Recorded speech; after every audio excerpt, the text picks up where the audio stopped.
Shalom God Lovers, puji Tuhan kalau hari ini kita masih bisa bangun dengan kesehatan, dengan segala hal yang ada di dalam hidup kita. Percaya itu semua karena Tuhan. Mari bangun saat teduh kita hari ini dengan pujian penyembahan kepada Tuhan.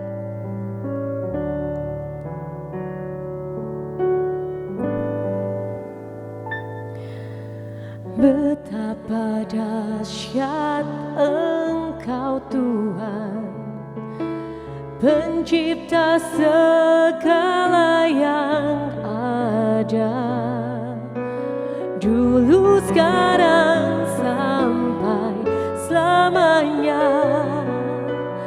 Hanya Engkau Tuhan,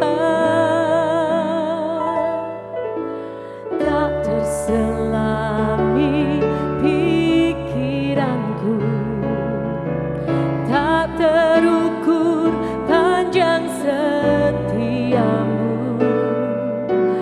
dulu, sekarang, sampai selamanya. Hanya Engkau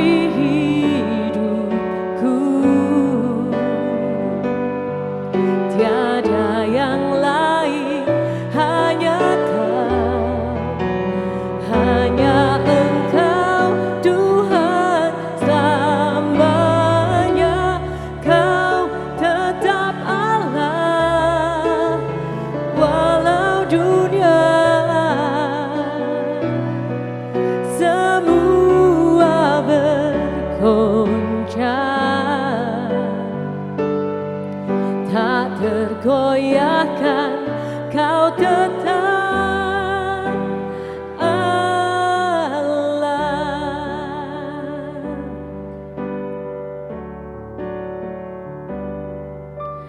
Tak terselami pikiranku,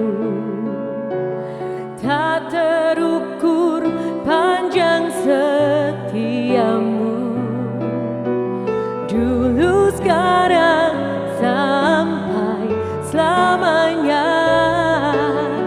Hanya Engkau Tuhan,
Shalom, God's lovers, bertemu kembali dalam program Words from Heaven.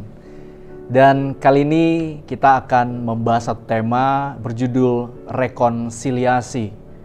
Saudara yang terkasih dalam Tuhan, God lovers yang dicintai oleh Kristus, ketakutan terbesar dari seseorang yang telah jatuh dalam dosa itu adalah keadaan dirinya yang tidak dapat diterima, di mana ada rasa malu di situ sehingga dia merasa bahwa ketika ada orang-orang yang memandang dirinya, maka pikiran negatif yang akan keluar dari pandangan-pandangan orang tersebut.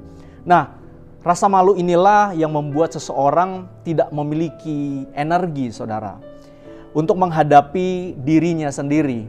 Dan gambaran diri yang rusak membuatnya terlihat tidak berharga. Dengan sebuah pertanyaan yang akan muncul, apakah aku masih layak?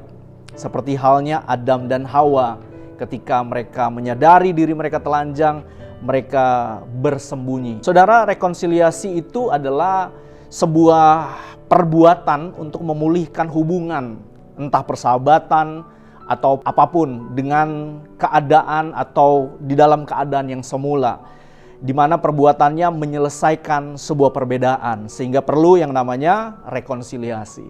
Saudara, ada kabar baik di mana untuk mengatasi rasa malu manusia terhadap Allah, justru Allah yang berkasih karunia dengan cara datang untuk melakukan rekonsiliasi. Mungkin kalau manusia yang merasa dirinya malu untuk berhadapan dengan Tuhan, maka rekonsiliasi dimulai dari pihak Tuhan. Tuhan sendiri yang datang untuk mencari manusia. Saudara, di dalam Yohanes 3 ayat 16, karena begitu besar kasih Allah akan dunia ini, sehingga ia telah mengaruniakan anaknya yang tunggal, supaya setiap orang yang percaya kepadanya tidak binasa, melainkan beroleh hidup yang kekal. Ini adalah sikap yang begitu terhormat buat kita yang jatuh di dalam dosa, di mana Allah yang datang mengasihi kita, Allah yang membangun hubungan, dan Allah yang berinisiatif lebih dulu.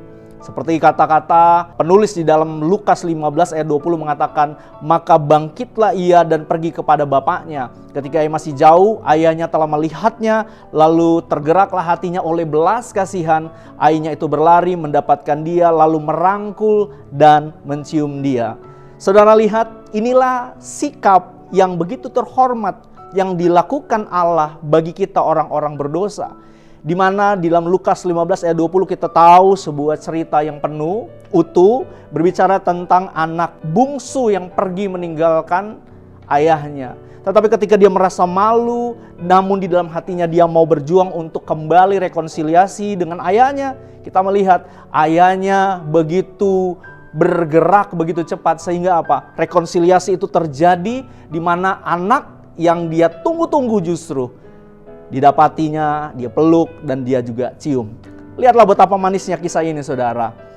Cara Bapa mengasihi kita pun sama. Cerita ini menunjukkan bagaimana Allah memiliki kerinduan yang besar, saudara, bagi kita yang mau bertobat, mau kembali rekonsiliasi dengan Dia.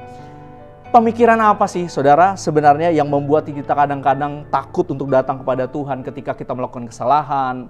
Tiba-tiba kita lupa jam doa mungkin tiba-tiba kita gagal untuk mempertahankan kehidupan yang benar, tidak menuruti orang tua mungkin bagi anak-anak muda saat-saat ini. Apa sih yang membuat kita sulit untuk berdamai dengan orang tua, terlebih berdamai dengan Tuhan? Kayaknya pemikiran yang justru menjadi penghalang ketika kita ingin membangun rekonsiliasi dengan Tuhan adalah perasaan tidak diterima. Karena kita berpikir bahwa saya mau rekonsiliasi dengan Tuhan, mau damai dengan Tuhan, tapi apakah aku diterima?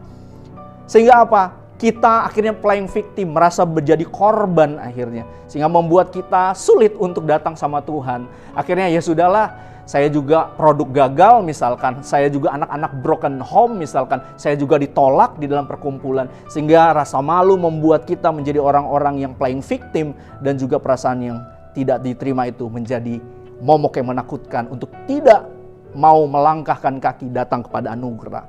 Saudara, pemikiran apa yang harus kita bangun untuk membangun rekonsiliasi dengan Tuhan? Ketika kita jatuh di dalam dosa, bagaimana kita membangun rekonsiliasi itu? Pemikiran, paradigma yang penting harus kita bangun adalah perasaan dikasihi. Kita lihat dalam Matius 18 mengatakan, bagaimana pendapatmu jika seorang mempunyai 100 ekor domba dan seekor domba di antaranya sesat? Tidakkah ia akan meninggalkan yang 99 di pegunungan dan pergi mencari yang sesat itu? Aku berkata kepadamu, sesungguhnya jika ia berhasil menemukannya, lebih besar kegembiraannya atas seekor itu daripada atas yang ke-99 ekor yang tidak sesat. Begitulah juga dengan keadaan kita hari-hari ini. Mungkin kita terhilang, mungkin dalam gereja kita merasa tidak diterima, mungkin dalam pelayanan kita dibuang ataupun disepelekan ataupun dianaktirikan. Tapi percayalah bahwa Tuhan tidak pernah meninggalkan kita. Kalaupun misalkan pada saat ini kita jatuh karena dosa, kita jatuh karena ketidaktaatan, ingatlah Tuhan selalu ingin kita memiliki hati yang menyadari bahwa aku dikasihi. Kalaupun hari ini aku jatuh, aku mau datang kepada Bapa, mau melakukan rekonsiliasi. Sehingga pada saat itu hubungan dipulihkan dan kita belajar sesuatu. Bahwa sebagaimanapun kita jatuh, seburuk apapun hidup kita di hadapan Tuhan, di hadapan keluarga kita mungkin, Tuhan tidak pernah membuang dan meninggalkan kita. Kiranya firman Tuhan ini menjadikan kita untuk terus sadar bahwa jatuh bangun itu biasa, yang penting jangan pernah menyerah. Tuhan Yesus memberkati, kita berdoa. Tuhan, terima kasih untuk rekonsiliasi yang sudah Tuhan lakukan buat kami di kayu salib, sehingga kami mendapatkan peluang, penghargaan untuk bisa datang berdamai dengan Allah. Dalam nama Yesus, berkati kami terus. Haleluya. Amin. God's lovers, saya mengharapkan sekali untuk membagikan link YouTube renungan ini kepada saudara, kerabat, dan juga teman. Saya ucapkan terima kasih. Tuhan Yesus memberkati kita semua. Shalom.